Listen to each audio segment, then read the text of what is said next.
Broadcasting live from global headquarters at RP Enterprises in Greenwood, Missouri. Stand by on this frequency. After 22 years of entertaining FM radio listeners across the U.S., this man is the owner and executive producer of the award-winning Heartland Waterfowl on Sportsman's Channel, CEO and founder of Dumar Chemical Solutions, and the man behind the mic of Papa Ron Radio voiceovers and production.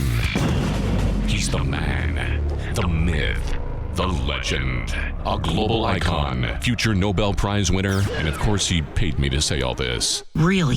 Literally. Welcome to the Papa Ron Podcast. Here's your host, Ronnie Phillips. Ronnie Phillips.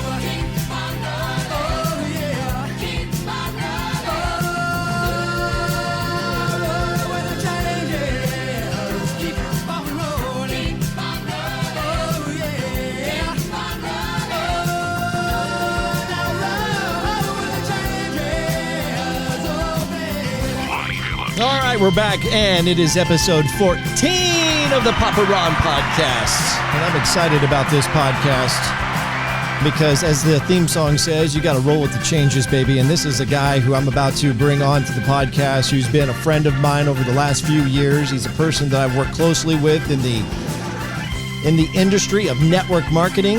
And don't let that scare you, all right? Don't freak out and just, I don't want to listen to this crap and run away, because I want to tell you that a lot of the things that I've been able to learn since leaving radio and been able to apply in the success of Heartland Waterfowl and Dumar Solutions and some of the other things that I've done along the way since leaving radio is a product of what I was able to learn from some wonderful individuals in network marketing.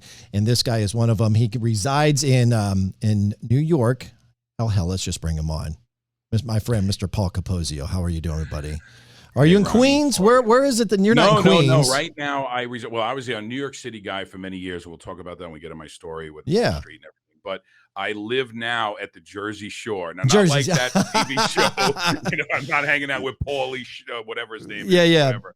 But the DJ kid. But yes, I am. And you can tell by my tan, I'm kind of down. I was just going to say, so you did your laundry, you did your tanning, and what's the other one of the three?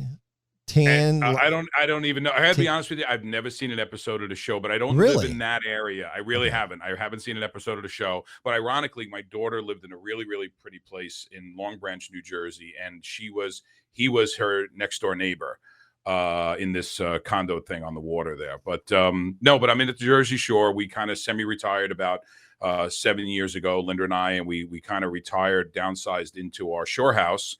And this is where we are. Nice. Where we are. But I do get a little time by the pool, so that's why I got the tan. So because he's halfway across the country, unfortunately, we're not able to have him in studio. But because of the wonderful technology that is available today, we have the ability to do this via conference through StreamYard, which has been a great tool for me in doing these podcasts with guests that live in remote areas. So, as I was saying moments ago, I wanted to introduce Paul as a person that I worked closely with in a network marketing company a few years ago.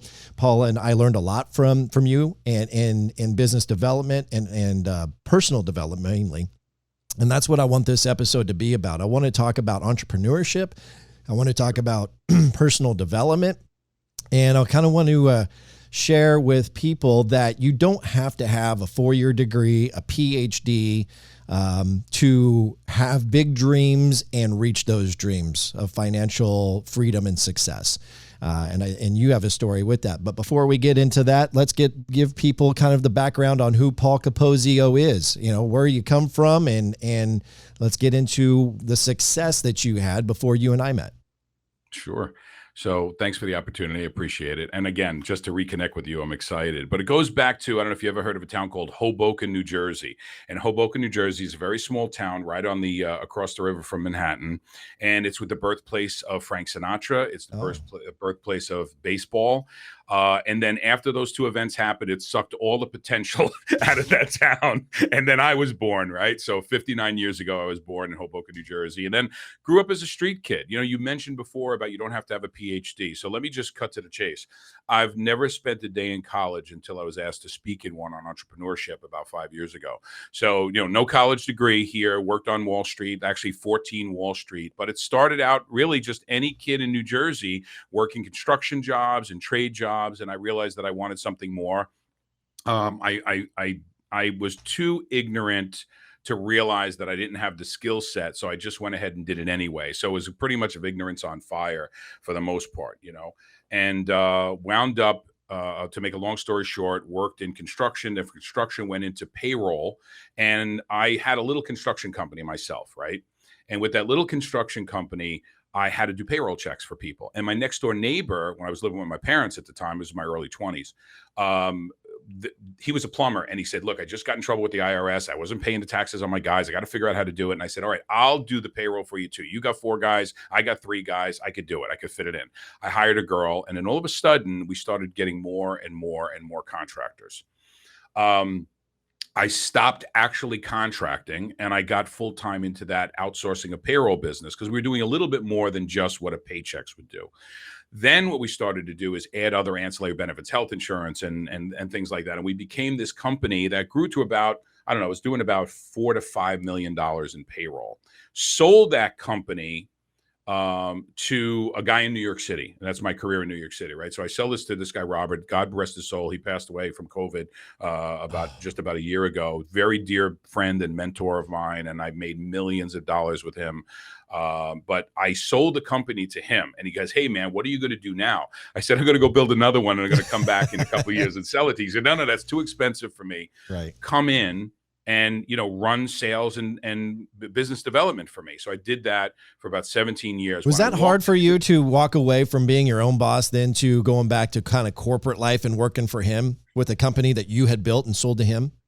Okay, so that's how astute you are and what a great interviewer you are, because no, it wasn't. So what I did was I said, I'll do it if you don't pay me by W-2. I want to be an independent contractor. Perfect. Pay me on a 1099. If you don't know what that is, you can Google it, guys. I don't know how much time we are. But in other words, I was literally my own entity working for him. So in my mind, because of the simple guy that I am, that made sense. We do these little tricks to kind of fool ourselves into, our success. And I think you need to do that because we all have these little limiting beliefs that bubble up inside of us. And we'll get into that with personal development. I know you're really strong on this too, because when we were working together, that's all we cared about, right? So to get back to the story, I decide to take this position. I make this, smoke screen for myself to put me in the right mindset. And when I walked into his company, he bought my company. We were doing about $2.5 million. He was doing about $200 million. I helped him grow that company as the president of sales and marketing to $1.5 billion publicly traded company on the NASDAQ. Wow. Okay. My wife and I were issued, and I don't know if you know this story, but I was issued about $13 million in stock. And about 7 years ago, he got into a pissing contest with his banks, right? Because we were publicly traded, and the company was shut down in 3 months. So Linda and I, thinking we have a $13 million nest egg, it's wiped out. Now, fortunately, I was able to move my clients to a new entity, which I formed, and we didn't lose our income, but we lost that big egg. So I don't care who you are, you maybe love your job, you got to have a plan B, because these things will happen. Ron, you've been through a lot of things. We've all been through startups, and we rebuilt. And when I rebuilt that, I still have those companies to today. So even though I'm in network marketing, I'm probably one of the top 3 in the world in my company. That was a journey of 4 years or so. It took me time to build that, but we still have the staffing. We still have a staff. In fact, one of those delivery companies that deliver those meals to you, I don't want to mention the name, but when you order the meal because you can't cut up your own pineapple, that's one of my clients in my staffing business, right? Nice. But again, my main focus right now is network marketing, because we've created thousands of entrepreneurs, single moms, dads that didn't save for college, and your kid gets into an Ivy League school, and you're like, oh shit, what do I do now, right? So that's really where it's been. And I did have, I think we should talk about the stigma of that, because a lot of people are like, oh my God, my cousin did this and sold me soap and all this other stuff, and it's just our limiting beliefs. Because what I found in the industry is the ability to scale. Right. So if I want to start another staffing company, I got to rent a location, I got to hire employees, I got to do all of that. Meanwhile, with this business, I could talk to a guy like you and say, Ron, I'm going on this run. This is what we're doing. Conceptually, if you like the products and you like the mechanism, let's run together. And you build that through those. I mean, people doing it now. If you're buying anything off of Facebook and you're clicking on an ad to buy now, you're in an affiliate program. It's somebody who is putting up that post and you're going directed to Amazon, but that person's going to get 10% of it. It exists every single day. We do it. It's just that sometimes we don't like to be told that this is what we're doing, you know? So that's my story. I wanted to get back to the story because when we got into network marketing, I realized that when I was in New York City and I had a 47-foot speedboat, you know, we had a Fountain Lightning, we had the house down the shore and the cars and the Benzes and all of that stuff. And it was about me. It was the me mentality, right? It was me and Linda. Don't get me wrong. I wasn't how are you on language here? Because you know I'm from New So Jersey. you weren't a douche. I wasn't a douche, right? I had my friends and everything, but I wasn't really helping anybody else, right? Yeah. When we got into this and I saw, here's a quick story. So a woman, Michelle, she comes into one of my meetings for network marketing. She's got the old Caravan minivan. It's blowing smoke because it's burning oil. She got 2 kids with ripped sneakers getting out. And she says, I really need this. And I got my kids. Can they sit in the back of the room? I promise they'll be quiet. I'm like, yeah, absolutely. She wound up becoming one of the top people that came from nowhere and built an income for herself, right? Good for her. So about a year later, she's not with me any longer. She went into something else. She was a nurse and she wanted to get into something more on the cosmetic side, and at the time we weren't doing cosmetics, but she drove up in a Porsche Panamera, whatever, the 4-door Porsche, right? And I'm like, Michelle, what did you do? What did you, she goes, listen, you have to, let's just hear me out, right? Because I was big on don't blow your money. I met so many broke millionaires, in my career, that so many people just burn through the money. They think it's going to last forever. Right. So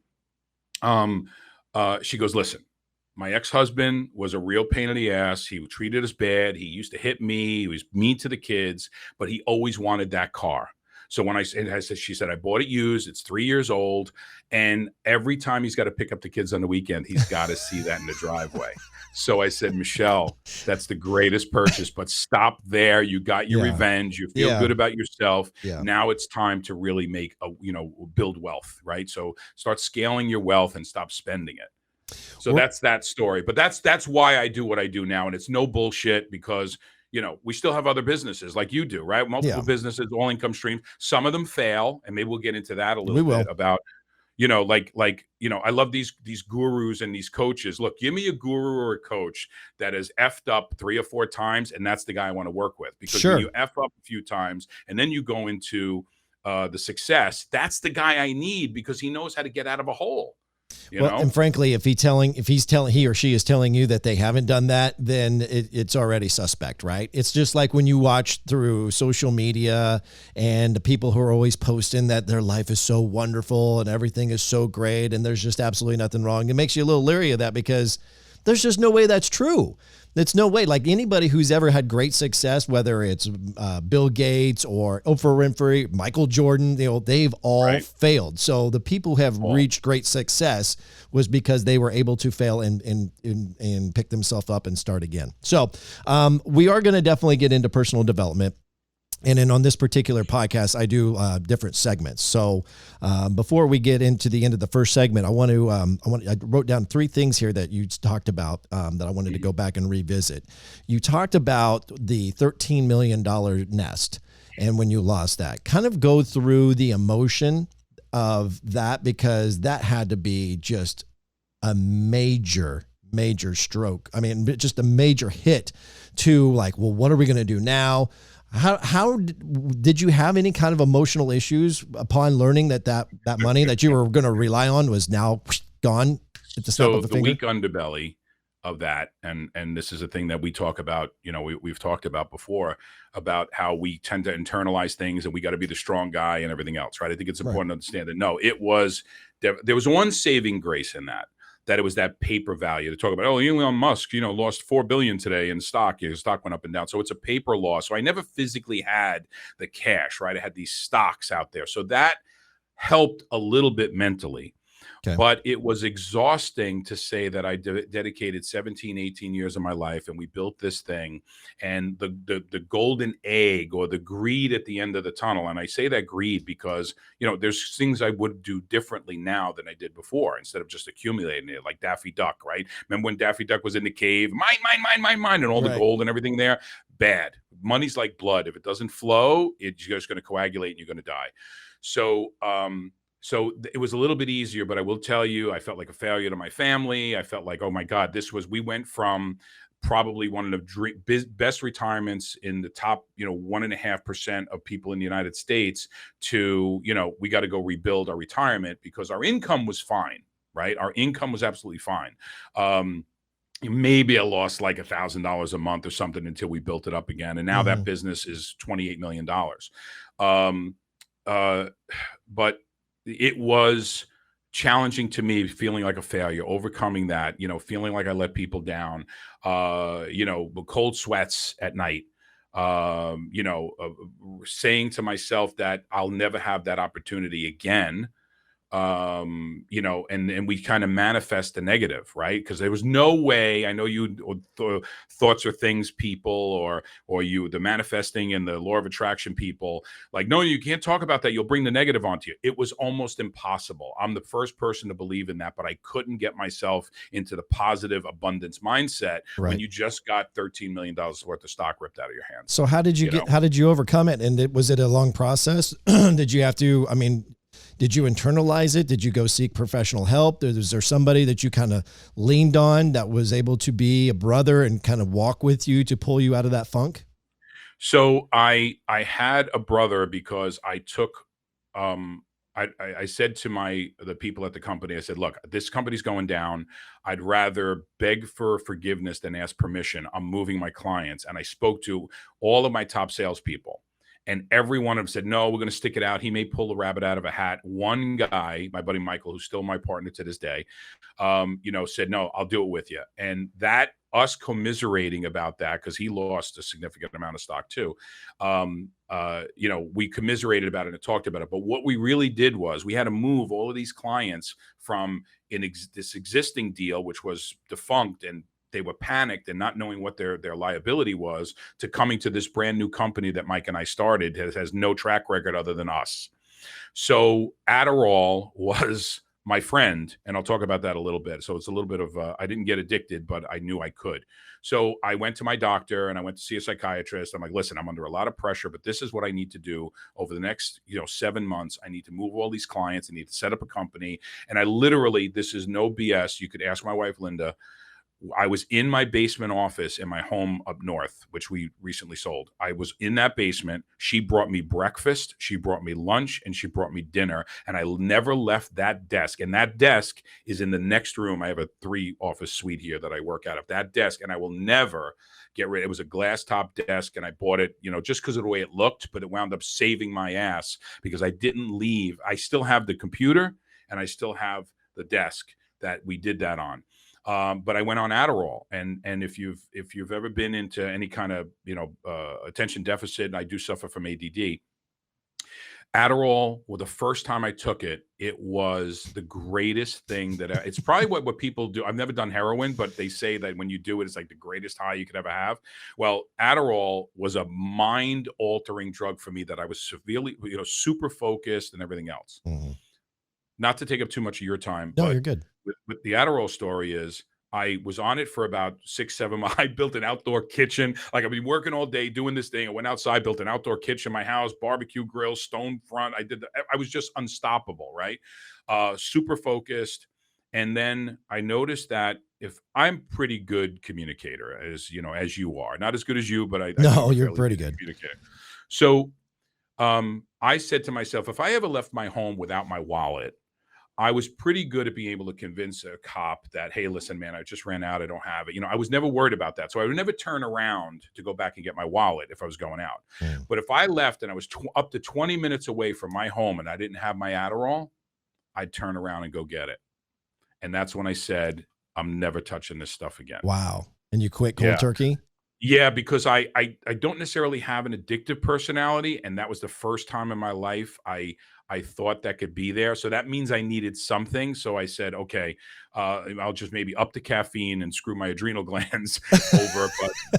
But I needed to do that and kind of get myself off that. And by the way, when you're on it for a while, that first month is gone. It's just diminishing returns after that. So that made it a little bit easier. But that's when I knew I needed to start communicating my feelings and telling my wife, hey, I'm nervous, I'm scared. I'll pull this out, but you need to know, because me not telling you everything is another burden on top of me. And Linda's been with me. We've been together for 32 years, and she's been through the ups and downs. And she said to me on numerous occasions, every time we fall, we come back better. Yeah. So this is going to be a great run. And that's when we got into network marketing about 4 to 5 years ago. Wow. And now I didn't even tell you this, and I want to be able to give some of you people. I'm a best-selling author, and wow. This is the Napoleon Hill, Amazon bestseller. I'm in a group of people. This is with Dennis Waitley. He's a very known thought leader and everything. But we took the Napoleon Hill books, Think and Grow Rich, and we took each section as 13 steps to riches in the Napoleon Hill book, right? So what they said was, look, we want you to tell us what you got from that each chapter. So we've done 13 books already. Okay. So far 7. Go ahead. So for those who aren't watching this podcast on I'm sorry. Spotify or YouTube, and they're listening on Apple or Amazon or Google, you're holding up a book, and Right. and it's a book that you were authored, correct? Or co-authored? I'm one of the co-authored. I'm one of the authors. So what's the name of it? It says there, the 13 Steps to Riches, and it can be found on Amazon or Books and everywhere. I can't say the damn store. Barnes and Noble. Thank you, Barnes and Noble. You can find that book anywhere, but a lot of the content and the experiences that you gained are in that book. Correct. So what we did was we all took what that chapter meant to us, because I don't know if you've ever read Think and Grow Rich, but they say you got to read it like 10 times. But also on top of that, it's very enigmatic, and it's a little, law of attraction-y and all that kind of stuff, right? So that gets people. The metaphysical was always a thing for me. Like, my life would love to go to palm readers and psychics and everything else. I'd sit outside and say, I would walk in with her to a palm reader and say, I bet you knew I was coming, right? But she's into that as entertainment, and she's the Zen master of our home. Okay. And she got me into that whole thing. You know what I mean? Like, she saged the house this morning, and like, what the hell's that smell? Let's back up just a quick bit, because I was trying to get to the emotional state of where you were at, and you were feeling like a failure, and you had all of those kind of depression, or some of that depression that was going through that. And so I guess my question is, well, two things. It's a two-part question. How long were you on the Adderall, and was the Adderall your antidepressant?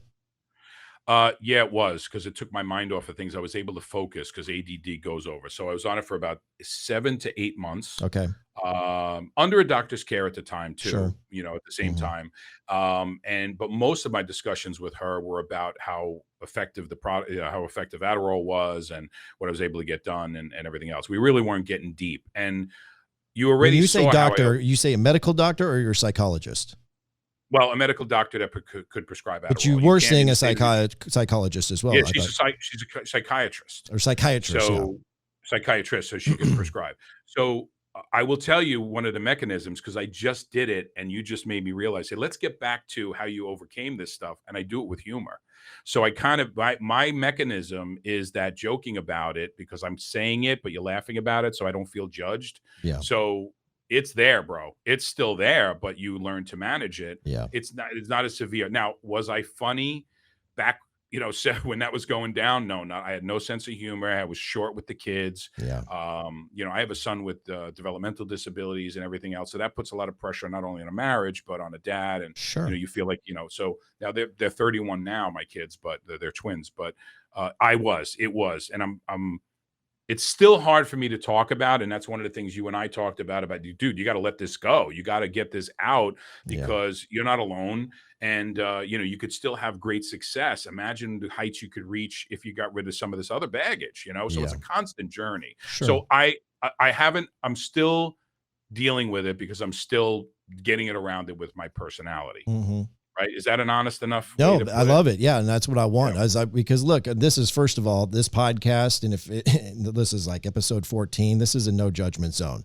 Now, if there's something that is that I don't understand, I'm going to ask until I get clarity on what you're trying to say. But I just had an epiphany. You just made me realize that mechanism. Yeah, because I just did it right here live on the air. Man, I tell you, when I talk about my struggle and the things that I went through over the last couple of years, even though I have come out openly about it, and I have friends that continue to talk about it, even today and like now, if I were to discuss, the depression and anxiety that I went through, I still cringe. Man, it's tough to talk about, but I appreciate the fact that you are being raw and you bring that to the forefront. So you were down in the basement then, right? And Linda's bringing you the breakfast, and you're basically lunch, just working your ass off with limited sleep. And so how long did this last before you started to kind of pull yourself out of the dungeon? That was the same amount of time I was on Adderall, because when I started to see the light at the end of the tunnel and the receivables were starting to come in, because you bill, and then 30 days later and you start getting the money in and you start making money and profit and everything. So that got to that hole. It took 7 to 8 months. So my Adderall journey ended the same way when the pressure was off, right? So there we go. We're medicating, right? We're medicating until we got out of that. So maybe I had the strength to get off of it. This is very cathartic, by the way, because I've never this is the first time I'm ever telling this story. So it's the first time I'm hearing it. I love it. So it ended at the same time. So something, I guess the relief valve on the pressure cooker just went off a little bit, at that point. So 2 more things before we take a quick break and go into business, or I keep saying business development for some reason, personal development. Well, we can talk business development as well. Sure. Your youth, and you said you kind of grew up doing construction and the blue collar stuff. Why didn't you go to college? Honest answer is that I felt that I was never really able to keep my attention in school. I loved science. I hated math, even though all I do today for the rest of my life is math, right? It's crazy, right? Didn't like that. History, forget it. I was horrible. You could tell by the way I speak. I'm horrible in vocabulary and language. I just kind of blow through it. So that wasn't a big interest to me. And I also felt that, I was the kid with the lemonade stand. I was the kid with doing carnivals, and I had my basketball hoop. Hey, 25 cents, 3 shots, and you win like some old toy that I had. So I always had that entrepreneurial drive, and I figured I could be 4 years ahead of everybody else if I just went to work now and did it. And that's exactly what we did. Yeah. So again, the ignorance factor, not knowing that, and to be honest, it hasn't hurt me. I've been surrounded by some really, really powerful people, which we can maybe get into some of my partners on some of my deals, including my network marketing deal. Yeah. That if you knew some of the brand names that I work with, you'd be shocked. Sure. And then when you talked about, when you kind of figured out that you could do more than just construction, about what age were you? And what was that moment? What was the thing that kind of made you go, I don't need to swing a hammer, throw around a wrench? No. Right. It was 22 years old when we started doing that payroll. And when we got about the 4th or 5th customer and we realized that, hold on, I could make a small percentage of all of those paychecks just by filling them out versus just relying on my one paycheck or what I was making. And I realized, okay, that was my first entree into scale, how you could scale things by the efforts of others, right? So you got, at the time, maybe we were doing, I don't know, like 100 checks a week for 100 employees for about 5 or 6 different companies. And I was making a percentage of those 100 checks because I charged a fee for what we were doing, right? So you divide that backwards by 100. Now I'm saying, well, what if I got to 1,000? And then what if I get to 10,000? And what if I get to 1 million people that we're writing checks for? And you're making a small percentage of all of that. And that was my first introduction into networking and, just residual income. Right. By providing a service. Very cool. All right. So in just a bit, we're going to come back with Paul Capozio out of New York, and we're going to talk about our relationship, how we kind of came together as friends, and some of the things that we learned from one another, I'd like to say, or like to think anyway, from the time that we worked together, and really dive into the heart and the basics of personal development and how it can help you if you have a dream that you want to go and chase. It's up next on the Papa Ron Podcast. Attention. You're listening to the Papa Ron Podcast. Get involved with the show. Wow, really? Ask questions and leave comments or complaints. Woo!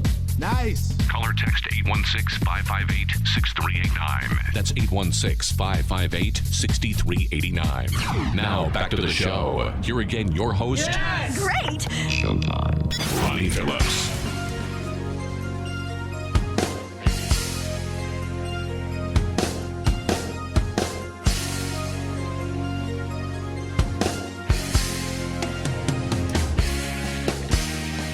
Make sure you're following the Papa Ron podcast on all your favorite social platforms, on TikTok, I almost said on Amazon. You can find the podcast on Amazon, but you can find it on TikTok, Instagram, and Facebook. And make sure you understand that the Papa Ron podcast is also in a video version on YouTube and Spotify. And if you can't find it there, you can find it on all your other, if I can spit it out, favorite podcast platforms. All right, so we're back with Paul Capozio, a good friend of mine for about, it's 4 or 5 years or so. Paul and I met because, as he alluded to earlier, was a part of the launch of a network marketing company. And again, I want to just say, everybody chill the hell out.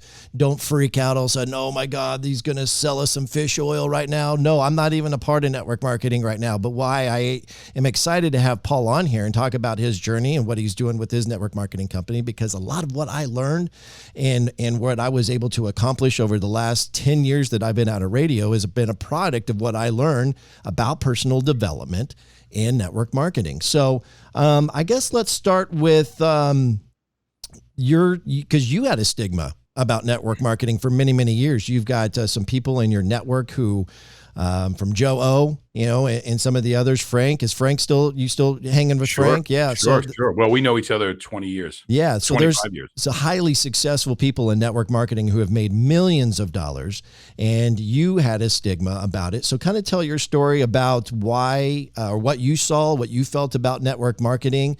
Let's tell that story. And then I want to transition into personal development. Sure.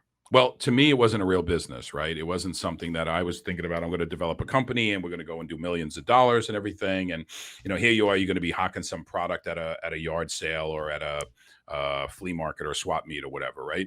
So I never understood what it really is. And it's the ability for somebody to scale without taking a big risk, right? So you go in, you get, whatever it is, if it's a product company or a service company, I really don't care. It's something that you have a passion about that you can get behind. And then what you're doing is you're starting to share that. And if you find someone like a Ronnie, who just has a lot of contacts. And this is exactly what happened, right? That my belief grew because we found that this company had this great product and it really changed my wife's life. That she has Hashimoto's and she had issues with her thyroid and adrenal glands, and she was celiac, and she was having migraines once a week, and all of that stuff went away. Meanwhile, I'm saying this is snake oil. You just want it to work. It's in your head. I'm fighting this thing tooth and nail. Right. And I'll get into how I even got started to do it. I'll come back to that. But when I saw those results, and then about 2.5 weeks in, I started seeing results. I'm 59 years old. I think I look pretty good. So I believe in, anti-aging and things like that when you could do it. Right. We have a hormone HGH product, non-prescription. So now that's it. That's all you're going to get out of me on that.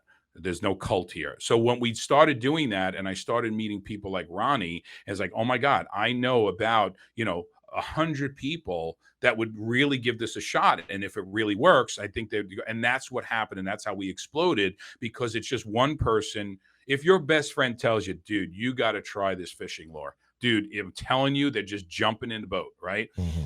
Or whatever. I used to use AMSOIL, right? So in my boat, right, AMSOIL is very expensive, but no, if you don't use AMSOIL, you got to forget about Quaker State, man. AMSOIL, it's the way to. You just have that because your buddy's doing it and his engine never blew up, and whatever. So friends telling friends will spread like wildfire versus watching some commercial about something or seeing some advertising in a drugstore, and you're like, yeah, sure it does. You know what I mean? Because everybody has their garage full of stuff that they bought. Like, remember, those green hoses, the collapsible hose? You know how many of those friggin' things I bought saying just one more, it won't pop. I'll get the one with the brass ends because that's not going to pop. And then that popped, right? Yep. So So, we just keep trying to find that thing that's going to make our life easier and simpler, right? But it's better if your friend said, dude, don't buy the green one. Don't buy the black one. Here's a hose that's not going to suck itself back in, but it's really light. And that's what I do now. I have a hose that I bought after probably spending money on 15 collapsible hoses. And my buddy said, dude, you're a big guy. You could twist this over and put it in, but it's really light. And that's the one I have now for the last 10 years, 4 years. So that's why I thought that this can have legs, right? If you own a pizzeria or you own a bagel shop or whatever, and you want to expand, you got to open up another one, right? So now you're spreading yourself too thin, right? So you can't be in two places at once. You're going to hire a manager. That takes money off your profits, because what made you successful in this bagel store or pizza joint is that you were there behind the counter, and you got there at 8 o'clock in the morning, and you left at 12 o'clock at night, right? And you made nothing but cash. You start duplicating at its diminishing returns. But if you have the efforts of so many people, like my payroll idea, that's what made me see it. But let's get back to the cultiness and the leechiness. Go ahead. Let me ask this. So, but Sure. you, I mean, you discovered this, in the last 5 years, but there was correct. 20 years probably, or 15, where you weren't seeing it. What was keeping you from seeing it? Because I thought I would, if I ever got to $13 million in stock and a $750,000 a year base salary, this is no bullshit, guys. I said, what do I need a plan B for? And that's when the bigger you are, the harder you fall. And everybody needs some sort of a plan B.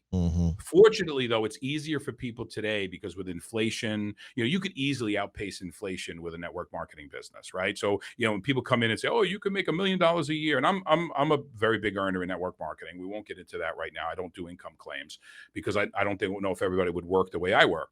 But if you're paying $60 more a week or $100 more a week on gas, you can get there relatively quickly, right? And then from there, if somebody has, a little bit of smarts, they'll say, well, if I get to 100, I can get to 2. If I get to 2, I can get to 4, and you start building your income that way. And belief builds by having people success and seeing you grow. And then your friends start to see it and say, oh my God, what are you doing? You look so good. You look so young. Or, hey man, what are you doing with the extra money? I see you just bought a new ATV, 4-wheeler or 4x4.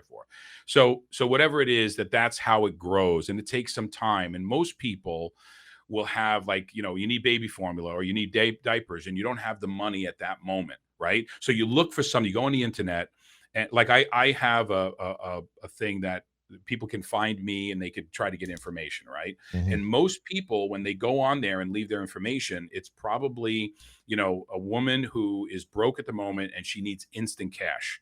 You're better off going to Home Depot, right? And getting a weekend part-time job and make an extra $250 because they'll pay you Friday. This business you need to build. But the difference is, the exponential growth, right? So you'll still be at Home Depot making $250 extra part-time a week. And in a year or so into building this, if you do it right and you're coachable, right? That's going to exponentially grow and grow and grow, right? We made 6 figures in our first, 8 months in this thing, right? But we put our head down, with no Adderall too, by the way. So good for you. You ever see, because I love following, gosh darn it, I love following personal development, motivational content on social media, TikTok and all the platforms. And there's a guy, and I don't know who he is, but I come across it several times where he says, plan B are for losers. Plan B are for people. You ever seen that one? You ever seen that? I haven't, but now I'm going to go search for it. The thought process is that if you're wasting time thinking about plan B, then you're not putting enough energy into plan A, and that people need to be all in. And I'm not suggesting, because I subscribe to the same mindset. I like having multiple streams of income. I like having a backup option.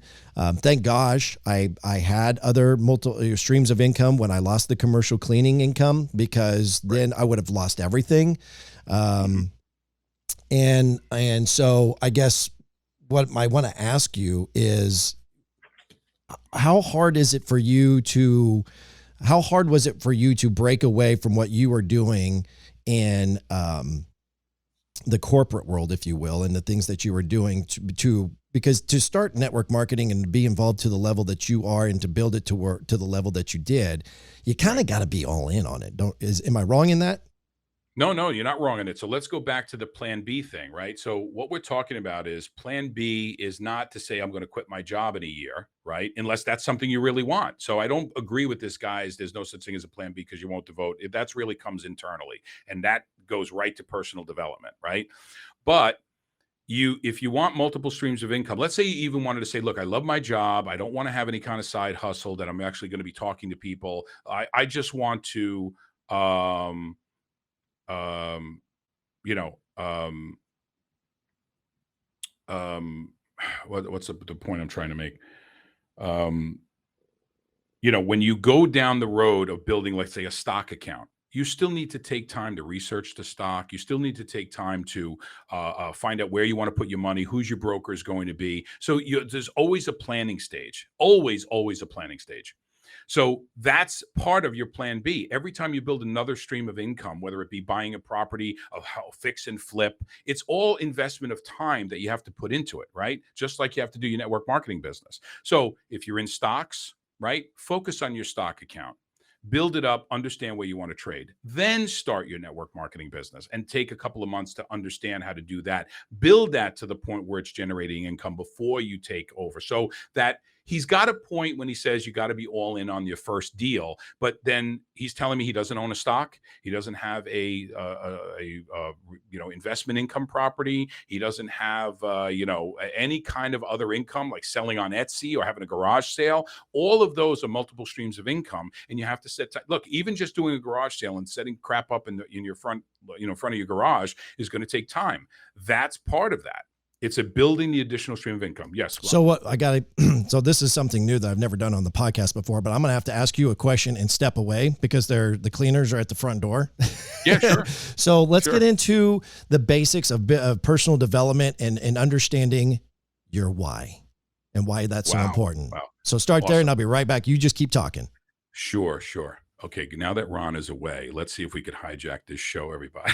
No. So here's the thing I do with personal development. And those of you who are like anti-network marketing or whatever, this is what I do. Let's say you have a basic interest, but you're not ready to do anything yet. I will plug you in to listen to Tony Robbins, listen to Jim Rohn, listen to all these thought leaders that really work on your mind to get yourself ready, right? If you don't invest in that, willpower is only going to get you so far, right? Willpower is something that needs to be replenished. And the way we replenish our willpower, our desire, is personal development. So when you're building your business, right, or you have people that don't want to build or not ready to build yet, or they just don't get it, don't keep hitting them up with they need to do this and they need to grow and you just hit them into personal development. Anybody who says, I want to be successful with you, Paul, but I'm just not ready to call and market something, I don't give them education on my business. I give them personal development to tap into. Okay. But it goes back to the why now is that what's going to fire you up enough? Is it your kids? Is it you didn't save for retirement? You need to identify that. I used to be so against these vision boards and the picture of the Ferrari on your refrigerator, but what the hell is going to get you going? What's going to remind you when the phone rings and your wife says, you got to pick up the kids at soccer because I can't make it in time. The dog is sick. I'm at the vet, and all of those distractions come in. We tend to put our future on hold, constantly, right? If you felt a tickle in your throat, right, and something's coming, you got to get to work.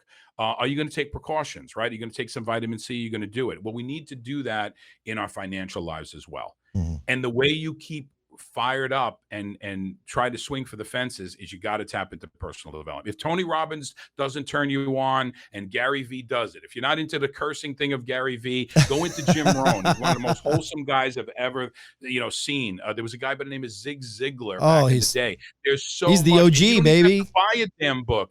Absolutely. You don't even need to buy a book. Go on YouTube. So when you're done watching this podcast on YouTube, look into a personal development, right? If you get that little tickle in your that little butterfly butterfly in your stomach about, man, maybe I should do something. Maybe I should become, that little entrepreneur that I have within me and fan those flames. Don't do it with looking at what I'm doing and you ask me for my information. Yeah. Go to the personal development first, so you're ready to bite it off and chew it up and Mhm. and get ready to go. Right? Yep. That's the best advice I can give anybody is if you think you can do it, tap into personal development first and start working on those limiting beliefs, and I'll talk about exaggeration, but I'll put that how exaggeration is a killer Mm. of anything. What's your why? So, it changes and expands from time to time, and initially it was Yeah, initially. Go for it. initially what it was that I had this unstable environment with the work and everything, and I have a son that's going to need care for the rest of his life, and you start saying, okay, what's enough? Well, you don't know what's enough, right? Let's say I die, and he's I leave some sort of a nest egg, and some crazy money manager, like rips off half of it, so now I know I need twice as much for him to be able to do what he's got to, and you start building up these things. And sometimes you need to make your why bigger than what it really is, just to make sure you're ready to go fight. You know what I mean? Mhm. You know what I mean? It's just like, there are guys that are ready to get into a bar fight and you start pacing around Mhm. and everything else and start saying, come on, I'm all in, whatever that war cry is your why. Right. And I don't care if you're a man or a woman, your war cry has to be your why. And it's changed? It's changed now because now I have literally, I wasn't bullshitting, thousands of people that we've gotten started on their journey or that come in Mhm. and, where other people introduce me to, and I start working with them. And so there's thousands of people. Now you have all these other lives that you're, committed to, right? And what they don't realize is, as much as they feel I may be motivating them or helping them start on their financial journey, right? I'm actually getting fired up. Because Mhm. when you see that you have an impact, now you're saying, wow, how could I impact more lives and how could I reach more people? And then so it's not bullshit. It's not that YouTube duck lips thing, where I'm faking something, right? And I'm standing on the steps of a plane in Teterboro Airport because I paid the guy $100 to take a picture on the steps of his G5, right? Because that Right. that happens all the Oh, time, yeah. right? In Teterboro Airport, you can get on somebody's plane while it's in for service. They call it C check, right? They're checking out the plane, and there's people go in, sit in the seats, and they're there with the champagne glass and everything else, and it's because they're charging $39.95 for a coaching thing on how to be a millionaire. Wow. You know, Who do you every millionaire just works his ass off. That's the bottom line. It really is. So are you practicing devoting time into personal development every day? Every day. And what I do it in a self-serving fashion is a great mechanism that I teach to the people that I have in my business or that I coach, externally, is that all these people that post these motivational quotes on social media, read the thing first. Don't just think it's cool and put it up. Read the damn thing and Yeah. then put it up. If you're going Yeah. to post a video of Tony Robbins, watch you owe it to yourself to watch the whole thing before you post it. Don't show people that you're into it because that doesn't do anything. You need to fill your cup, right? Up Mhm. because you're posting that video because you want to look cool. You never watched it, but there's some guy or girl on the other end watching that video that's going to get out of it what's inside them. You know what I mean? And they're going to break it to the next level. And guess what? They're not partnered with you. Mm. They're not partnered with you. Like I'll find out people that have contacted me and said, yeah, Paul, I really want to do this. And all of a sudden they ghost, they give up on themselves. Right. Right. So instead of me calling them up saying, hey, you ready yet? You really want to get started? Come on, we can really do this. And we're expanding and we're all over the world. And I have thousands of people in Asia and hundreds of thousands, So instead of doing that, I said, hey, man, I was thinking about you today with this video. And there's maybe something with Tony Robbins on procrastination or giving up on yourself or limiting beliefs or whatever. And that's how you reach people. And it makes a difference because they may not join you. They may not, but they'll do something. And I know that if I do a favor for my neighbor on the right, I may not get that grace back from them, but I'll get that grace back somewhere else. Mhm. So every time somebody comes into my business who it seems to come out of the blue and it winds up being a superstar. I love superstars. We elevate them big time. You want to push people up. You want people making more money than you because that guarantees your check. Sure. Right? You got a bunch of people underneath you that aren't making any money. You're not going to have a successful network marketing business. Right. But when you give that grace out to somebody and you think that just went out into the universe and it's gone, and all of a sudden you're like, wow, where did you come from? Well, I was stumbling across a YouTube video, Paul, you were on, and I figured I'd give you a call, and I don't know, something in you. That's not chance. Sorry, but it's not. No, I agree. So what does, so let me tell you my quick story. I was very devoted into personal development for years. I'm not a guy who likes to read. I'll be quite honest with you. I really have to challenge myself, and I'm still doing it to this day. In fact, I'm reading an Eric Thomas book right now, but I'm more of a visual guy to where I like to go to the YouTube videos and listen to the Eric Thomases, the Gary V's, the Tony Robbins, the Zig Ziglars, who's one of the OGs, the black guy. Les Brown. Thank you. God, he's so good. He's so good. He's great. And I liked all those. Bamboo tree story. Watch the bamboo tree story from Les Brown. And I could send you some pictures. I spent a lot of time with him in Vegas at Eric Worre's house, which is a big network marketing trainer. Sure. And I was fortunate enough to go to his house. And, everybody's like, you want to meet Eric? No, I said, I want to hang out with Les. Les that was cool. I saw that picture of you too. So I guess where I'm going with this is that for years, I would start off my day 20 to 30 minutes just trying to absorb and consume as much of that content from those people as I possibly could. And it helped me get my day started on the right foot. Then I started having success. Then I feel like I'm the guy I'm not saying this is right. This is just this twisted mindset that I had at the time. I'm the motivational speaker now. Look at the success I'm having. Look at the thing. So I don't need this anymore. These people need me. And it's so arrogant and egotistical, and I'm ashamed that I'm even admitting this out loud, but that's where my mindset was. And wouldn't you know, a couple of years later, this is when everything falls apart for me. So now I'm having to retrain myself, getting back into this habit of creating this culture of taking time each day in personal development. What does that 20, 30 minutes of being in personal development look like for Paul Capozio? So there's a couple of different times I pull on personal development, right? The only time I don't pull into personal development, it was when something great goes on. Somebody new comes into my organization. I'll end with that. But to begin with it is, let's say I have a really bad phone call, right? Or I really don't feel like, doing my daily method of operation. Everybody should have a daily method of operation. You should do 5 things 5 times a day that's going to move your needle closer to where it is. Sometimes we just don't feel like doing it, especially when it's your plan B, right? Because you got to go to work, you got to do your thing, you got to get the kids off to school, make lunch, whatever it may be, right? So you got to plug into that personal development. You're making peanut butter and jelly sandwiches, right? And you're watching, some news show with all this negative, it's stuff. You should be listening to personal development. Go on YouTube, on your TV. Everybody's got a smart TV. Pop that in and just listen to that in the background. You will absorb it by osmosis. It's going to put you back on track. Now, let's say you have a challenging day with some other people you're interacting with, right? And you feel like you want to take it out on them because you want to get even. Listen to personal development and become greater than that, because you will be amazed that people are looking for leadership.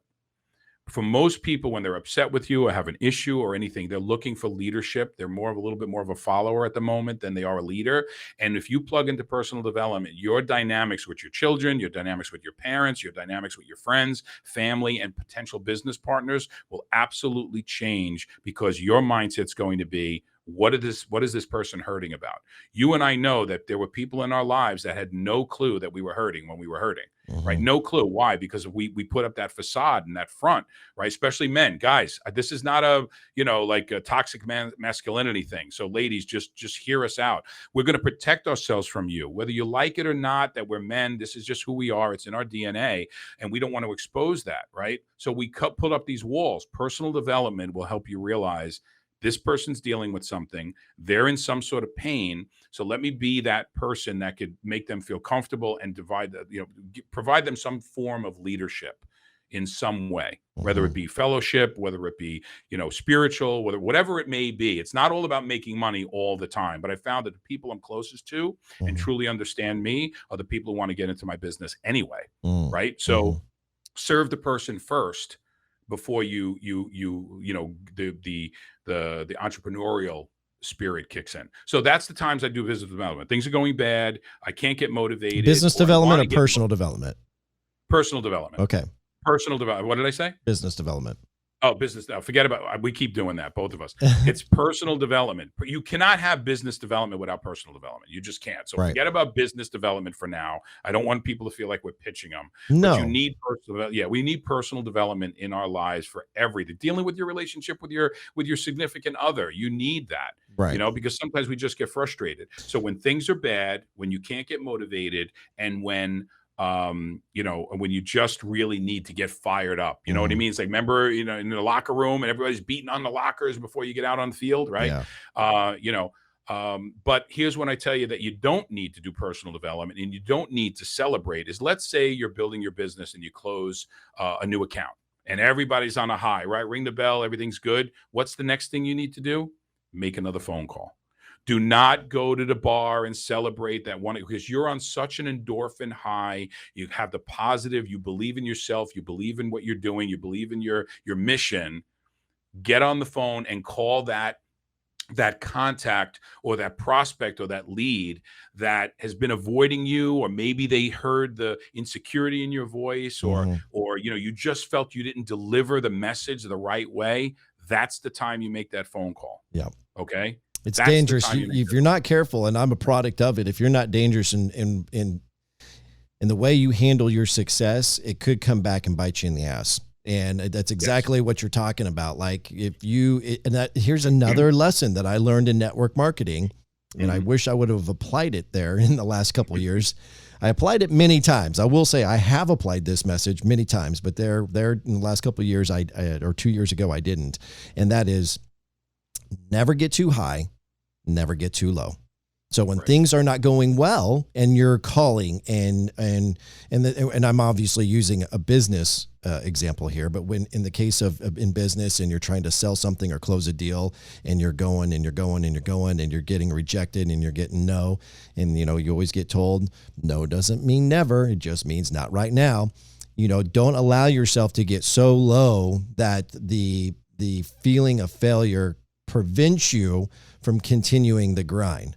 But on the flip side of that also is when you do get that one, and if you celebrate it too much, then you feel like you've made it, and then you get complacent, and then things start to deteriorate and fall apart. So never get too high, never get too low. Wow. So I need to say something. So Ron is absolutely doing a great job as an interviewer, letting me shine and letting me riff, but don't let him fool you, because he does this stuff. He knows this stuff. And when we were working together, what is the whole thing? The fortunes in the follow-up.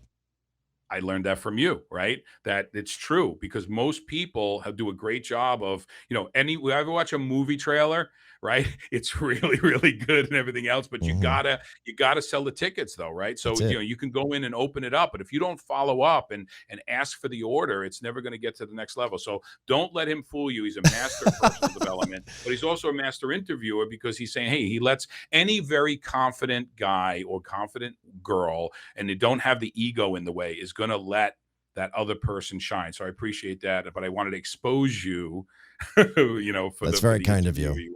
It's very kind, but as a host of a podcast, it's not about me. It's about getting a story and being raw and authentic, and just giving people the ability to take in some information that they otherwise wouldn't have heard or known anywhere else. And that's kind of what I strive for in this podcast. Do you have enough time? Because I'd like to continue to elaborate a little bit more. How much time do you have?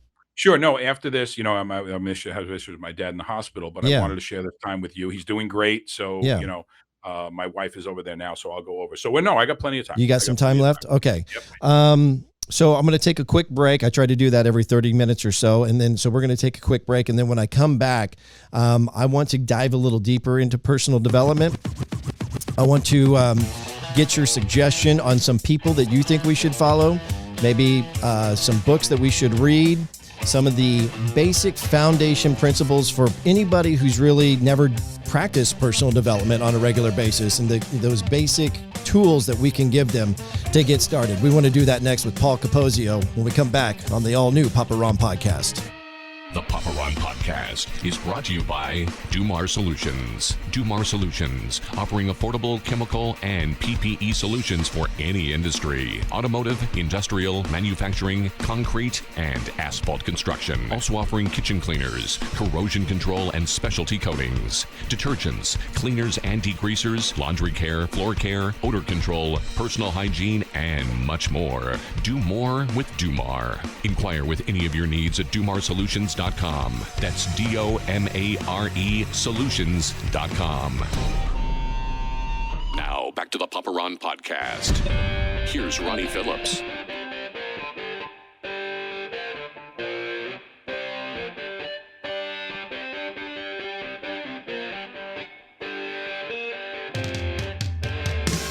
I would like to encourage anyone who's listening or watching this podcast also to get online to paparonradio.com. As you've heard, if you've been a loyal fan of this podcast, I mention it every single episode that Papa Ron Radio is more than just a podcast.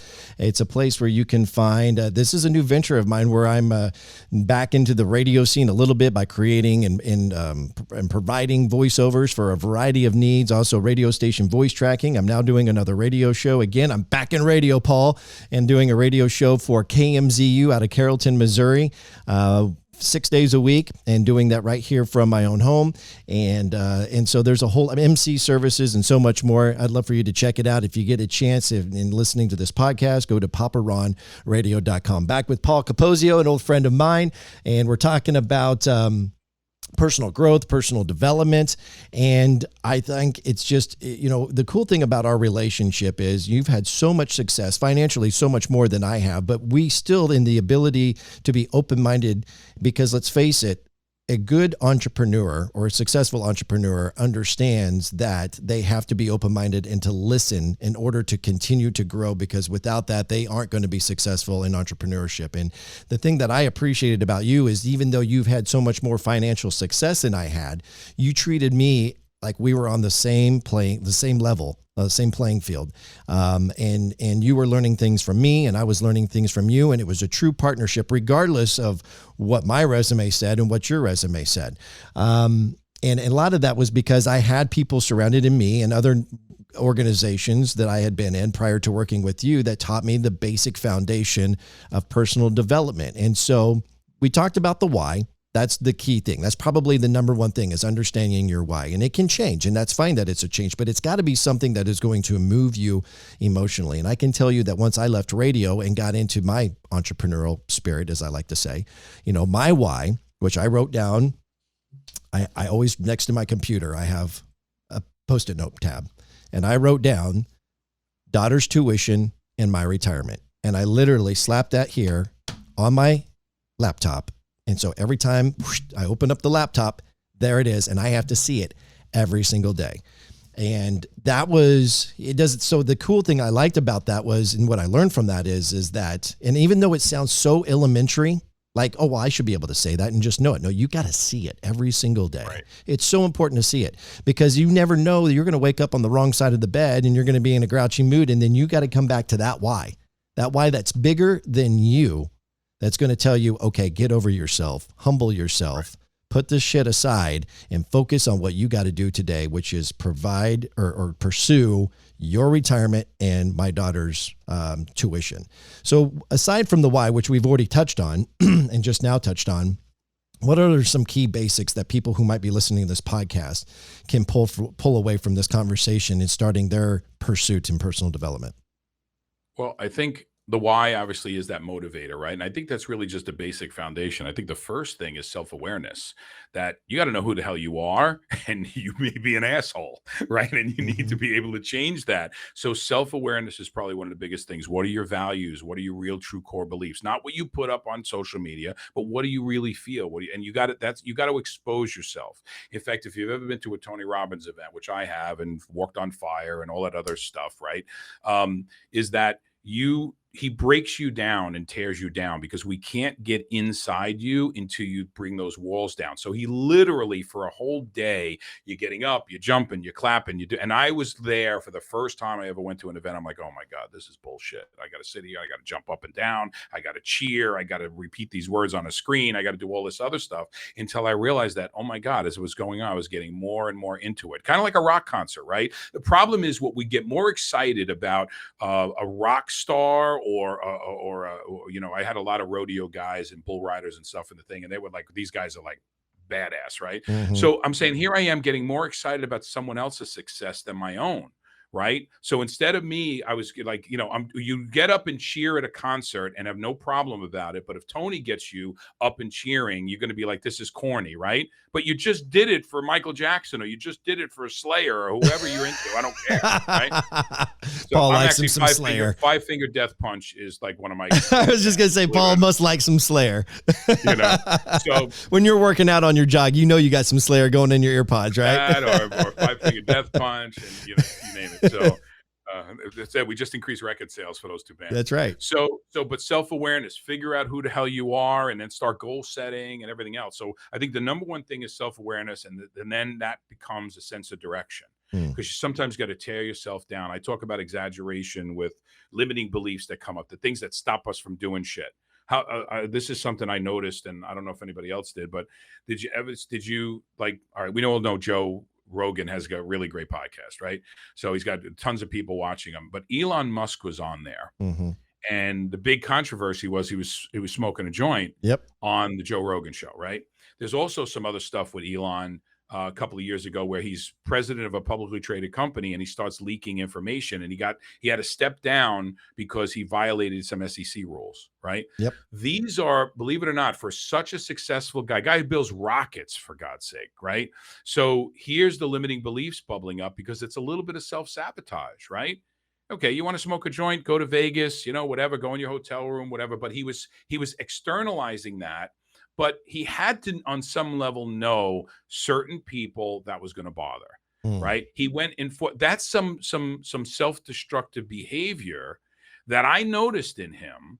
That I'm saying, oh God, there's some limiting beliefs coming up, and your limiting beliefs can come up when you least expect it. You could be going for years and everything's great, and all of a sudden in your career, something happens where the self-sabotage for Elon Musk started to happen when he was a multi-billionaire, one of the richest men in the world, right? So it could happen at any time to anyone. So personal development, and I'm sure his coach or whoever he works with mentally noticed that and got him back on track because it was so evident to me. So you need to realize that those limiting beliefs, and this is how limiting beliefs are born, or in my humble opinion. Did you ever, Ronnie's going to get this, right? I once caught a fish this big, right? Those exaggerations, or like, you drop, you're a young kid and you got an ice cream cone and you drop it and you say things like, damn, this always happens to me. Really? You always drop your ice cream cone every single time you get it? Or you're telling yourself, and your subconscious brain does not understand the difference between I really drop it all the time or I'm exaggerating. Or we tell a joke, and in that joke, we have to pretend we're an angry guy because we're going to fight some guy, and we act out the joke. Mm-hmm. Your brain doesn't know the difference.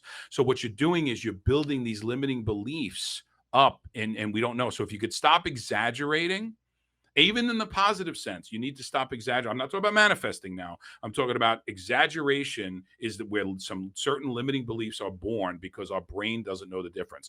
There are people who have been in really serious car wrecks or whatever, right? And they'll hear the screech of a car, or they'll have a dream about the wreck, and they'll release the same chemical cocktail in their body that was released at the time of the accident. And that does damage to the body. So you got to understand how powerful the mind is. You ever smell something that takes you back to like your childhood? Oh, sure. You know what I mean? Like your old gym bag, which I never used to wash my gym bag. Right. So, those are the things that how powerful the mind is and how we have to be careful. We have to protect ourselves and stop feeding it bad crap. Right. So self-awareness is big. Go ahead. No, I want to go back to the Elon Musk, example, because I want to seek some clarity on what you said there. So you felt like he was self-sabotaging himself by smoking weed on the Joe Rogan show?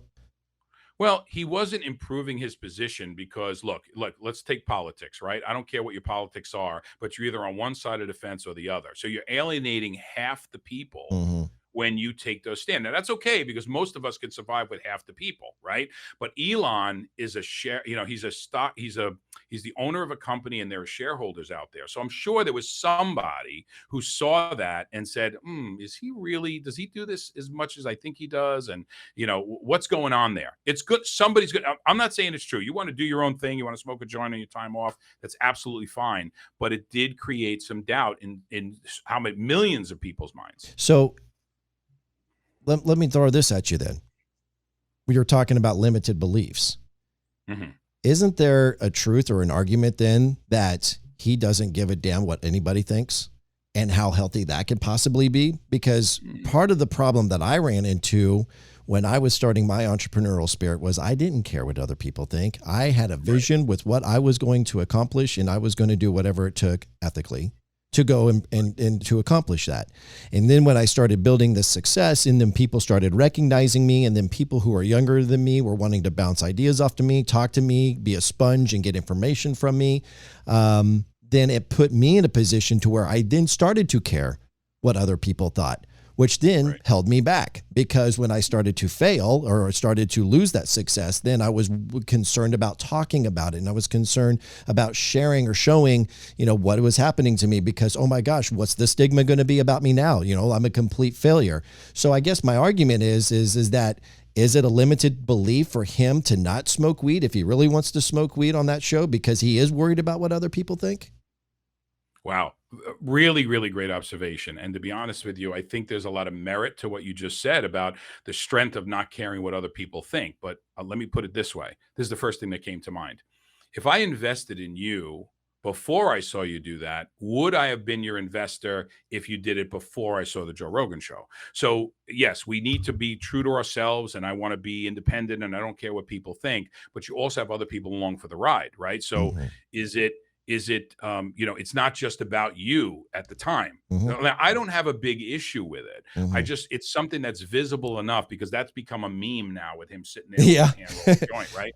So it's something that people can relate to. And I think you got a good point. Who the hell gives a shit about what, I'm doing me, right? I'm doing me, but he's got a lot of people in his boat. You know what I mean? So that's my point there to say, okay, well, was there a better way to do that? And why put that out there? Did it increase his likability? Did it decrease it? Was it investors a little upset about it? So it's got to have some sort of consequence. And maybe he doesn't give an F about it at that point. I'm guessing and he maybe doesn't. And look, we don't know. He could have had an argument with his investors an hour before that show, and he was giving them a big FU at that. So we don't know, but it's just perception is a good part of reality. Well, two things. But yes, but I will accept your argument because I think that's a power play too. Well, look, I'm playing devil's advocate. I'm not sitting here and suggesting that if you are in that position, screw it. If you want to smoke some weed on a very popular podcast. I'm not endorsing that whatsoever. What I am endorsing, not that there's anything wrong with that. what I'm endorsing though is, which is an echo of what you were talking about before with limited beliefs, is that in order for you to accomplish ultimately what your end goal is, you do have to have somewhat of a confident personality to where you don't care about judgment. You don't care about what other people think. You are removing the toxic people from your life, and they're going to be the naysayers and they're going to be the haters. Learn to love your haters. Learn to love your haters is one thing I learned from this. And so remove the toxic people from those, and who cares what they think anyway, because it's like me and my buddy Dakota, who helped inspire me to do this podcast. If people are going to hate on me or people are going to make comments about what I'm doing, what are you doing? What are you doing that puts you in a position to judge what I'm doing? And use it. And what I used in my early days was draw motivation from it. You want to talk shit? You want to say that I'm going to fail at this? Well, that just gave me a little kick in the butt, in the pants, to work even harder to prove you wrong. So anyway, I just wanted to kind of elaborate on that a little bit from the standpoint that and I wish that when I was going through all this struggle that I was going through, that I was able to go back on that mindset of who cares what other people think? I know who I am inside, and I know what I'm going through, and use that as an opportunity to build yourself back up and get back in the game. I think it's a very, very credible argument because I think it depends on where you are emotionally too, right? When you need that energy, when you need to be that person that I don't give the F about, I'm going to do me. I think that's really important. I think it's all good. I think it's all real, but we have to, when we get to a certain level, what we got to make sure that our actions are coming from the right place and not bubbling up from limiting beliefs, but I think the argument is good on both points. And I think depending on where you are emotionally, which track you're going to take or tact you're going to take.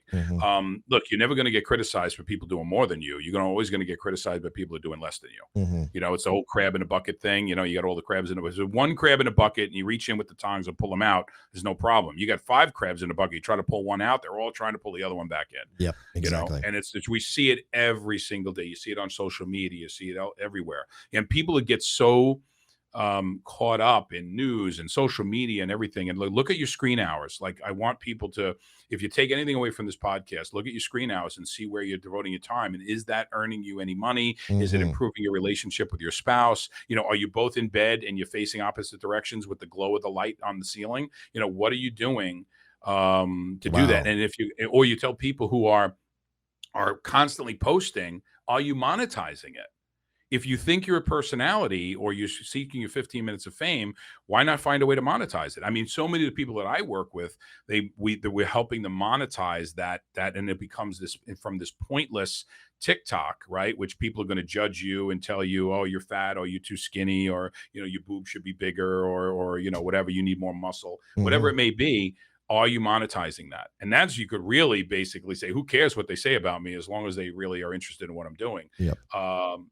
So I think that, to get back to that, I think personal development will also help you improve your focus and your motivation when these haters come to hate, right? And there are some personality types that they can't really get themselves motivated unless they have haters. Like the trolls, that's a whole, I mean, there's so many new dynamics in personality and psychosis, that are coming up, that we're seeing this, and our children are growing up in a different world than we did. And the way they make money, the days of 30 years and a gold watch and retiring from IBM, ceased to exist a long time ago. I was in the human resources business and everything for a long time, and still am. And it used to be, if you had a gap on your resume or you switched jobs a lot, you would be bottom of the pile for hiring. Now it's so commonplace. So many things are changing, and so many things are moving so quickly, that we like, even the microwave is too slow for us right now. So everything is changing, and the way our kids are going to make money are completely different than the way we did it. And even the generations before, it's just, you can't even imagine that anymore, right? And that's why we need to be aware and have multiple streams of income, or at least not get knowledge of what the digital economy is all about, or the gig economy is all about, or what crypto is all about, and that whole blockchain thing that's coming. Whether you like crypto or not, the mechanism of how that transacts is a whole nother world. Your home mortgage, your title on your home, everything is going to be digitized, right? And if you don't believe that going on Amazon because you're clicking on a physical picture of a fishing pole, right, that's not a digital transaction. They're just putting that graphic there so you could understand it. The computer couldn't give a crap what that picture is all about. There's code underneath that picture. It's just so you got somewhere to point your hand, but you are part of the digital economy. And we're a very big part, because if you've seen when I go home, there'll probably be 6 Amazon boxes on the door, on the doorstep. And your phone is always listening to you, by the way. Oh, absolutely. We're sitting here, and I'm talking about personal development, and I'm probably somewhere on if I go to a website, an ad's going to pop up, or on my Facebook, an ad's going to pop up that's going to say Jim Rohn, buy his book, and I'll be like, where? Because anyway, that's a whole nother. No, topic. But worse than that, we're already live in China. Yeah, they're listening. So, all right, don't get me there. That was a joke. I get it. I know. I know your time is somewhat limited, so I want to maybe just do this for about another 15 minutes or so. But I want to. So, where was I going with this? The thing that it was really resonated with me upon when I left radio, and I was just really trying to find my way. because when I left radio, my focus was on the TV show. And if I can replace my radio station salary with what I'm doing with the TV show, then I'll be happy, until I saw that there's an opportunity for more. And the thing that has always resonated with me, or has really kind of stuck with me, is that I don't want to be 70 years old, 80 years old, in a retirement home, in a nursing home, and look back on my life and go, man, I wish I would have tried. Man, I had this idea about this thing, but I didn't do it for whatever reason. I don't want to have any regrets, you know? And the thing that I like about, and obviously I apply, and I know you do too, personal development towards what it is and how it can apply to our growth and business development, but it doesn't need to be that for everybody. And you talked about the example of laying in bed with your back to your spouse and you see the glow off the ceiling because you're thumbing through your phone. You're addicted to Facebook. You're addicted to social media, and the amount of time that you're putting in, taking in toxic information. I think the thing that I wanted to convey, and then I want you to elaborate on it, is, and Gary Vee talks about this all the time. I love Gary Vee. He's from New Jersey too. Oh, I know. It's okay if you are happy living your corporate life. If you are living your corporate life, you're making $30,000, $50,000 a year, and you are happy, nobody here is judging you. I'm not. I know Paul's not judging you. But if you're someone who is constantly pissed off, you hate your boss, you hate your job, J-O-B, just over broke, and you're that hater, you've turned into the hater because maybe it's jealousy, or maybe it's, I don't know, maybe I don't know what else it could be, frankly, if it's not jealousy, but you're the one now who's trolling and you're doing that. Like, reevaluate your life. And the thing that I want people to kind of take away from this is that life doesn't have to be like that. It doesn't have to be like that. And if you've got a dream and if you've got an idea, you don't have to necessarily do something like a knee-jerk reaction and quit your job and go all in with this, because that could stop you before you even get started. So let's be smart about this. But you can work your full-time job and start this hustle, call it a side hustle at the beginning if you like, but how bad do you want it? How bad do you want to get out of this environment to be in this environment? Because if I can do it, and if Paul Capozio without a college education can be in a position to where he's making $1 million a year, then why can't I do it? And that was one of the other things I learned in my time in doing radio, is that there was all these people that were around me that weren't any smarter than me. They were younger than me, and they were making more money than me. Well, what was the difference about them than me was that they had the balls to go and actually do something, put a plan in place and go do something. If anybody can take anything away from this podcast today, what I am trying to say is that there are basic fundamentals. If you just take 20 to 30 minutes each day and create a culture for yourself that understand your why, what you want to do in your life, and you spend 20 to 30 minutes a day taking in content from the Gary V's, the Eric Thomases, the Tony Robbins, or books like what Paul has, and I'd like for you to elaborate on some other books. But those are you're going to be blown away what it's going to do to your life and how much your life is going to change. It's going to open up the capacity for you to experience and think of bigger things. That's going to give you the motivation to actually take the first step. Just get the ball in motion. You're not going to see the return right away, but just get in motion, get moving. I'll hand it off to you on that. I didn't set you up for a question, but if you would kind of elaborate on all that, that'd be great. I think it was powerful. I think everybody needs to just absorb what that is and go back, rewind that, and listen to that, because it's not a pitch. It's a cry out for you to kind of make a change. When I thought of one thing when you were saying that about, when you don't want to be in the retirement home. So my dad is suffering some ailments right now. He's 89, but the average person in the United States lives to about 79. That's the average life expectancy now. So how long are we alive? For men or just people in general? I think people in general, okay. But 79 years old is not as old as you think. So you're alive for approximately 79 years. We got people living into their 80s, and thank God every day my dad's at 89. How long are you dead for? Ever. Forever. you got to get your ass moving. Even if you get into personal development for more fulfilling relationships, one of the big things that marriages break up is about money. You talked about the corporate guy, right? Even the corporate guy right now, his raise that he may or may not get this year is not going to keep up with inflation. So I think when in February or March, we're at 7.2. I think we're in double digit inflation already. And even though people are saying we're not in a recession, all the indicators indicate that we are in a recession. And this is not transitory. It's going to be for a while, right? And we're going to unscramble that egg. It's going to take a while to unscramble that egg, right? We have 87,000 new IRS agents, to go after the 472 millionaires that are out there, right? So we need to realize that we need to make sure our ducks are in a row and that we're making enough money, to sustain increased taxes and higher gas prices and everything else. Look, I mean, everybody talks about, oh, my gas is so high. Yeah, I know, but you can't compare it to 1932.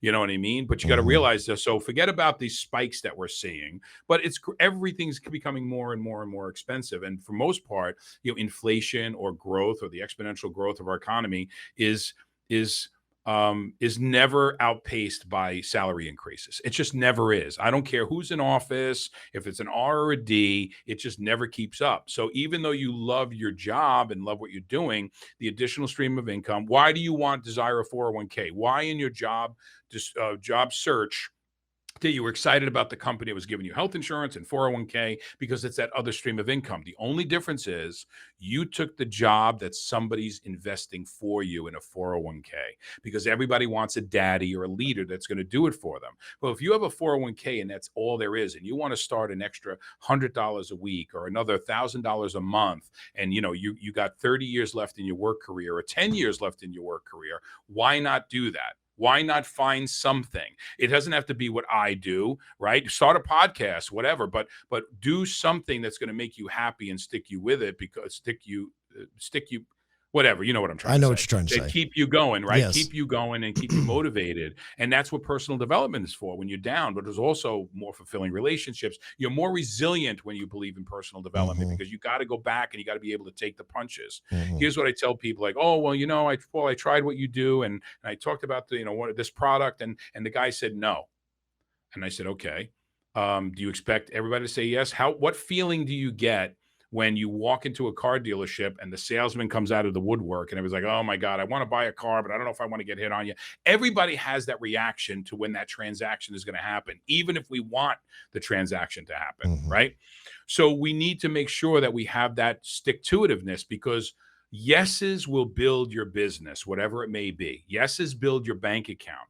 But the no's build you as a person to be able to handle objections, to be able to understand and make you learn about what you're doing, right? So without getting no's, you're never going to build a successful business. You're never going to build a successful lifestyle. I would never be married for 32 years if I listened to all the no's, but I got one yes 32 years, like almost 35 years ago. And I took it and I ran with it. And here it is. It wound up to be. So that's my biggest successful close. Yeah. Is getting Linda to marry me. That's awesome. Yeah. That is awesome. And she's your best business partner ever. I mean, really.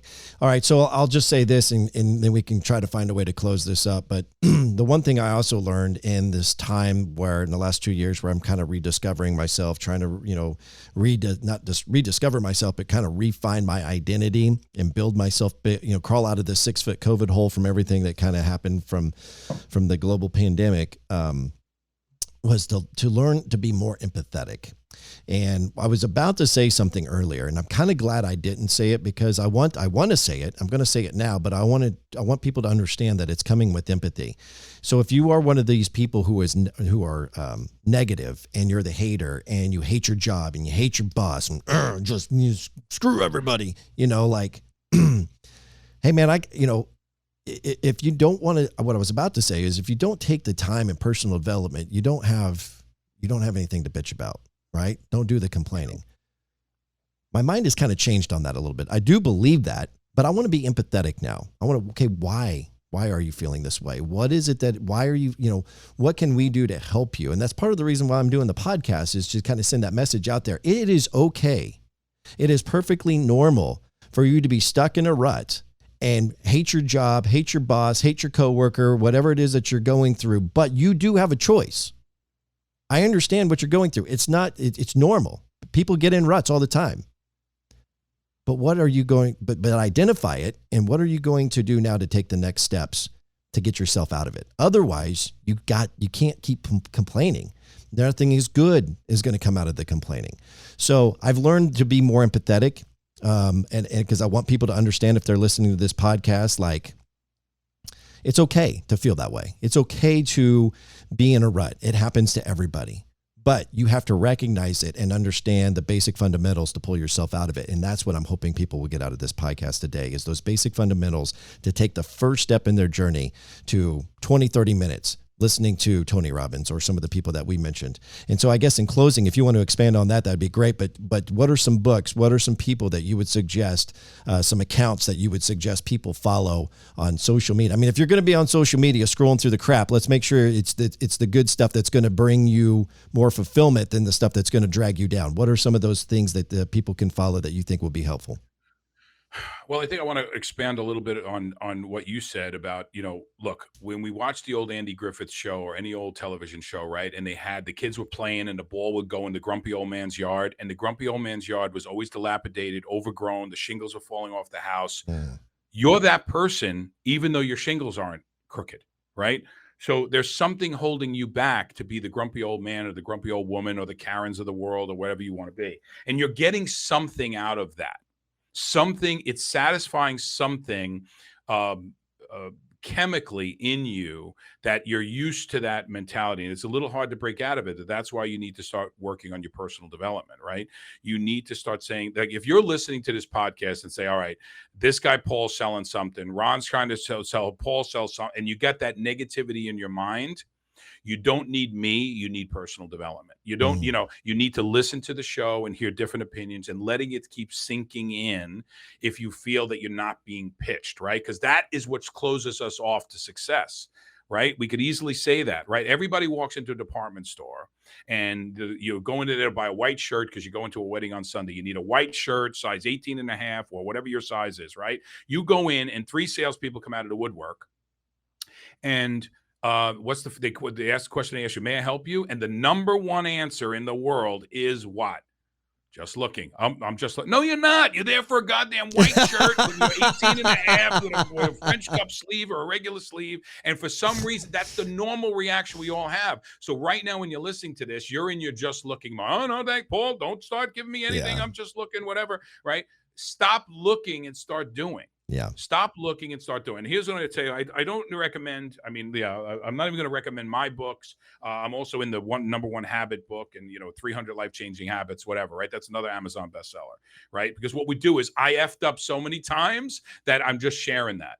But what I'll tell you is you got to find somebody that's going to appeal to you. If you listen to Jim Rohn and his Southern drawl and everything, and he's too sweet and wholesome, and you're not going to finish the tape or finish the YouTube video, then go to somebody who you appeal to.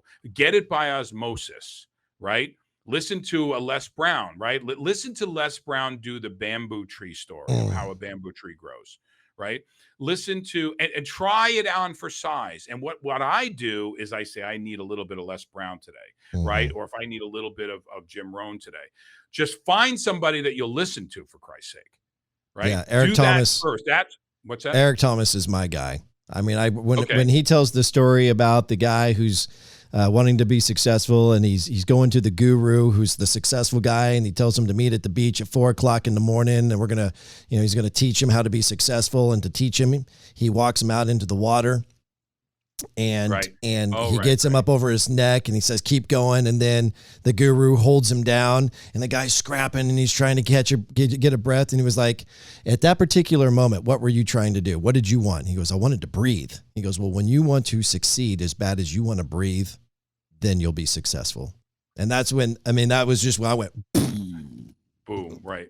Well, that's, it's a Paul Capozioism, but you got to get your success instinct as strong as your survival instinct. The mom that lifts the car off her baby, or the grandmother that does it, right? All of a sudden we find this newfound strength. That's a survival instinct, right? Which, by the way, survival instinct is automatic. You don't need to do a damn thing about it. Your success instinct has to be cultured, motivated, supported, fed, and go on from there. So if you take anything from this podcast, is you can do better, right? You can do better for you, and a better you is better for your relationships. A better you is better for your kids. A better you is better for your career. A better you is a better you, and stop listening to toxic material, right? Or at least take a break from it for a while and say, okay, I put 4 hours a day into social media, 5 hours a day into social media. Am I going to be able to do something with that? Is it bringing me anything good? Financially, motivationally, anything. So tap into YouTube and watch repost a video that you liked. Start your own outreach to people, right? You like a Tony Robbins video? Post it. Hey man, I watched this today. I really loved it. Watch the part when he gets into this. That is what I would tell you. I don't want to tell you what I like. I want you to find what you like, because we can't do it for you in this business, right? What I do is I can teach you, I can coach you, I could be there to support you, I could do anything for you, but you got to show up. That's it. And if you're not willing to show up for you, why would I show up for you? That's it. Right? Because I got to focus on the people that are showing up for them. I owe it to them to show up to those people. So really, that's what I want to leave you with. I don't want to leave you with a pitch. I don't want you to leave anything. Just start doing you. Stop pretending to do you and start truly doing you, and be a better person for everybody around you. That's it. If you are, if you're not happy with where you're at in your life, it's okay. You're in a rut, but it's on you to make a change. And you can make a change by simply going to YouTube. And I mean, there's multiple ways to do this, but simply going to YouTube and typing in motivation. Right. Go to YouTube, type in inspiration. Any of those two words, you're going to get a laundry list of content, and just start clicking on them. And you don't have to watch them all in one day. In fact, I don't want you to watch them all in one day. It's going to be sensory overload. Watch one or two. Get 20 to 30 minutes of content that starts your day, and you will be amazed after a week how much that changes your life. All right, we're going to wrap this up. I want you, though, and I would be remiss if I didn't do this. People can find you by going to paulcapozio.com. It's obviously spelled out there. CAPOs. Go ahead. No, go ahead. Promote yourself. I want you to talk about your business. I want to talk about what you're doing. This is an opportunity for you to plug. We're not here for all that, but go ahead. No, go ahead, Ronnie. No, I was just saying I wanted people to understand that that the reason that you're on the show isn't to try to find more recruits for you. This was this was seriously about trying to help people who are in a rut to find tools to find personal development. But you are a friend, and much like you would help me promote my businesses, the respectful thing to do is to allow you to do the same. And so I'd like you to do that right now.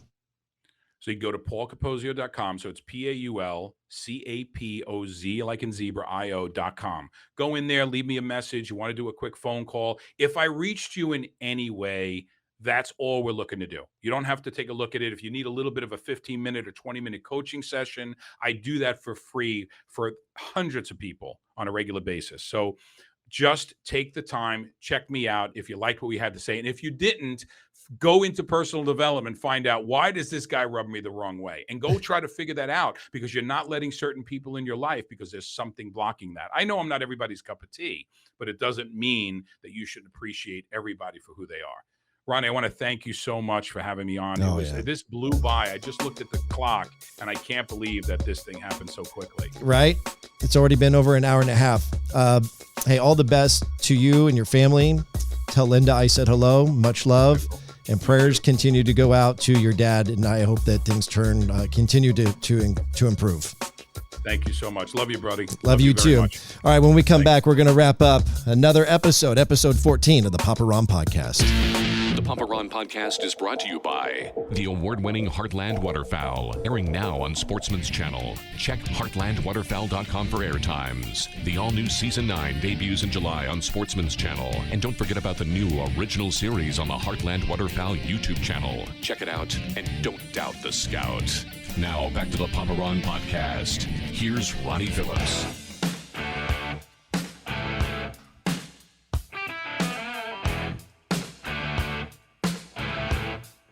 Season 9 is out now on the Heartland Waterfowl Sportsman's Channel, or Sportsman's Channel. I don't know how I screwed that all up. Season 9 of Heartland Waterfowl is out now on Sportsman's Channel, airing 5 days a week, 52 weeks a year. You can catch it at a variety of different times. These are some of the central air times. Monday at 11:30 p.m. You can also catch it at 2 o'clock in the afternoon on Tuesday, also 8:30 a.m. on Thursday, or 1:30 in the afternoon on Saturday. And also, I'd encourage you to check out the Heartland Waterfowl YouTube channel, as was just discussed. Something really, really cool. We started something really cool last year on the Heartland Waterfowl YouTube channel, where we were doing an original series showing you a hunt recap within hours of it actually happening in a super cool, polished production. We're doing that again this year, and we're going to expand on that, where we're actually going to be sitting down and doing a filmed episode of the team talking about the footage. We're going to be sitting there, having our cocktails, decompressing for today, going through the footage just like we would be doing on any other trip. But yeah, you're going to get to see it. You're going to get to see us talk about the footage, talk about the hunt, things that we did good, things that we could have done better, talking about different products and things that we're partnered with our sponsors. And you're going to see basically a behind the scenes of what is happening with Heartland Waterfowl with a YouTube series called Heartland Waterfowl's Behind the Blind. And that is coming up this season. In fact, we're leaving August 25th to film our first episode of season 10. Season 10, big monumental moment here, pivotal moment of Heartland Waterfowl, season 10. We're going to be recording that first episode the end of August up in North Dakota for early season geese. So I hit the wrong button again. Here we go. All right, so we're going to wrap this up again. Thanks to my friend Paul Capozio for being on the show here this week, episode 14. I also want to thank the people who have been a big part of this podcast: Dakota Thurn, Quentin Verlinick, Marathon Media Management, also Rick Hunter out of Tucson, Arizona, Rich Donovan out of San Francisco. All of you guys, thank you so much, and thank you for listening or watching the Papa Ron Podcast. You've been listening to the Papa Ron Podcast. If you enjoyed this show, hit subscribe now and tell your friends on Facebook, Instagram, Snapchat, TikTok, and other social platforms. To participate on the show, leave a message with your comments or questions by calling or texting 816-558-6389. That's 816-558-6389. Until next time, thanks for listening to the Papa Ron Podcast. Papa Ron Podcast.